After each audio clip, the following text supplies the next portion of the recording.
The luxury car pulled up in front of the towering glass building, its polished black paint gleaming under the morning sun. From the back seat stepped a woman in her late 30s, tall, confident, and dressed in a perfectly tailored navy suit. Her heels clicked against the marble steps as she approached the front entrance. This was Jasmine Carter, a self-made black CEO whose tech company had just acquired the building and the struggling firm inside it. She had arrived unannounced to meet the staff for the first time. As she stepped inside, a young receptionist at the front desk glanced up briefly before looking back at her computer screen. "Can I help you?" the woman asked in a tone that sounded more dismissive than welcoming. Jasmine smiled warmly and said she was there for the executive meeting scheduled that morning. The receptionist's eyes flicked over Jasmine's attire, but the warmth never reached her expression. "Oh, the executive meeting is for senior staff only. You'll have to wait outside. There's a bench down the block." Jasmine's smile didn't falter, but there was a glint in her eyes now come. Calculating. She asked again if the meeting had already started, but the receptionist cut her off with, "Like I said, you'll have to wait outside. We don't allow visitors to just stand around in here." A security guard was already watching her from the corner, clearly sizing her up. For 7 long minutes, Jasmine stood just beyond the glass doors. She watched employees in suits rush by without a second glance, saw the receptionist chatting and laughing with others who walked in, and noticed how quickly they waved people past without question. She also noticed something else. Every single person waved through without an issue was white. She took a slow breath and then, without saying a word, pulled out her phone. She made one short call, her voice even and precise. "Yes, it's time. Bring them in." Within moments, a convoy of black SUVs rolled up. Out stepped a team of sharply dressed lawyers, HR officials, and board members. Ow.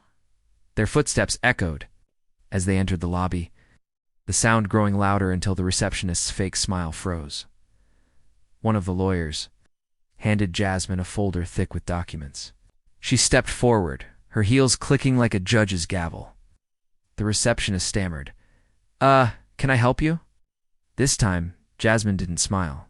She said, "I'm Jasmine Carter. Yeah. I'm the new owner of this building and the CEO of the company you work for. And you just told me to wait outside of my own building." The color drained from the receptionist's face. The security guard looked away, pretending to check something on his radio. Jasmine continued, her voice steady but firm. "Companies, we value professionalism, respect, and diversity. What I just experienced was the opposite. And unfortunately for you, it's also grounds for immediate termination." Gasps rippled through the lobby as Jasmine handed signed termination letters to both the receptionist and the security guard. "Your badges are deactivated," she said flatly. "HR will escort you out. You may collect your belongings under supervision." Employees peeking from upstairs offices began whispering frantically, phones in hand, trying to piece together what was happening. Jasmine walked past the stunned pair and into the boardroom, where the rest of the staff were waiting. The executives, who had been chatting casually, fell silent when she entered. Some clearly didn't expect her to be a black woman, much less their new boss. She placed her folder on the table. "This morning I was told to wait outside my own building. Not just poor judgment, tits, a reflection of a toxic culture. Effective immediately, we are implementing mandatory diversity, equity, and respect training. Anyone unwilling to comply will be shown the door." For the rest of the day, Jasmine moved through every department, speaking to employees, asking questions, and making it clear that respect would be the foundation of the company moving forward. By the end of the week, the story had gone viral, how a CEO had been mistaken for someone who didn't belong, only to turn the tables in a matter of minutes. And as Jasmine looked out over the city skyline from her top-floor office, one thing for certain, sometimes the best way to change a culture is to make sure the very first lesson is unforgettable.